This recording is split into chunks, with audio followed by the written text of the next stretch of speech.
मराठा आरक्षणासंदर्भातील एकत्रित याचिकांवर एक सुनावणी पार पडणार आहे आणि या संदर्भातली ही बातमी आहे, कारण आज पुन्हा एकदा त्याच्यावर सुनावणी होणार आहे। सर्व याचिकाकर्त्यांना आपला युक्तिवाद संपवण्याचे निर्देश कोर्टाकडून दिले गेले। मागच्या बुधवारी 10 तारखेला पहिला युक्तिवाद पार पडला होता आणि आता उद्या राज्य सरकारतर्फे महाधिवक्ते युक्तिवाद करणार आहेत। या प्रकरणाची सुनावणी लवकरात लवकर संपवण्यासाठी हायकोर्ट आग्रही आहे। राज्य सरकार मात्र मुदतवाढीच्या मुद्द्यावर ठाम आहे।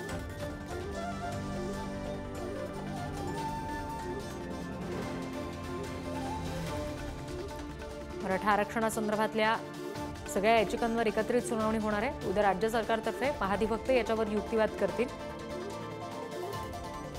पहिला युक्तिवाद याच्यावर 10 तारखेला झाला होता। राज्य सरकार मात्र अजूनही मुदतवाढीच्या मुद्द्यावर ठाम आहे।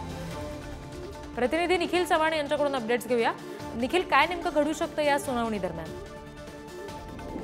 रिद्धी, मागच्या बुधवारीच आहे जी पहिली सुनावणी, म्हणजे मराठा समाजाच्या ज्या काही याचिका आहेत, म्हणजे मराठा समाजाला जे 10% आरक्षण दिलं गेलेलं आहे त्याच्या विरोधातल्या आणि त्याच्या समर्थनातल्या ज्या संपूर्णपणे याचिका आहेत त्या एकत्रित जी सुनावणी आहे ती घेण्यासाठी मागच्या बुधवारी ही सुनावणी पार पडली आणि आज सोमवारपर्यंत ही तहकूब करण्यात आलेली होती।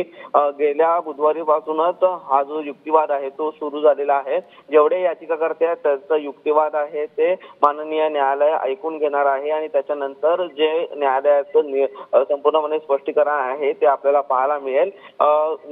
गेल्या सुनावणीमध्ये देखील सरकारकडून आहे तो वेळ वाढवून मागितलेला होता, म्हणजे युक्तिवादावरती जे काही प्रतिज्ञापत्र सादर केलेलं होतं त्याच्यावरती उत्तर देण्यासाठी सरकारकडून हा जो वेळ आहे तो वाढवून मागितलेला होता, परंतु माननीय न्यायालयाने सरकारची ती वाढीव मागणी आहे ती मान्य न करता लागली सुनावणी घेण्यावरती न्यायालय आहे ते ठाम राहिलेलं होतं। त्यामुळे गेल्या बुधवारी आहे तो पहिला युक्तिवाद झाला। त्यानंतर आता पुन्हा आज जी सुनावणी आहे ती पार पडणार आहे आणि आजच्या सुनावणीमध्ये सर्व जे युक्तिवाद आहेत ते संपवून उद्या महाधिवक्ता याच्यावरती संपूर्णपणे आपली बाजू आहे ती सरकारच्या बाजूने मांडणार आहेत आणि ह्या सुनावणीमध्ये आहे ते प्रामुख्याने प्राथमिक ही संपूर्णपणे जी युक्तिवाद आहे तो पाहिल्याच्या नंतर कोर्ट कशा प्रकारे निर्णय देतोय मराठा आरक्षणाला पाहता हे देखील पाहणं महत्त्वाचं ठरणार आहे। रिद्धी, अगदी निखिल, धन्यवाद दिलेल्या सगळ्या तपशिलांसाठी।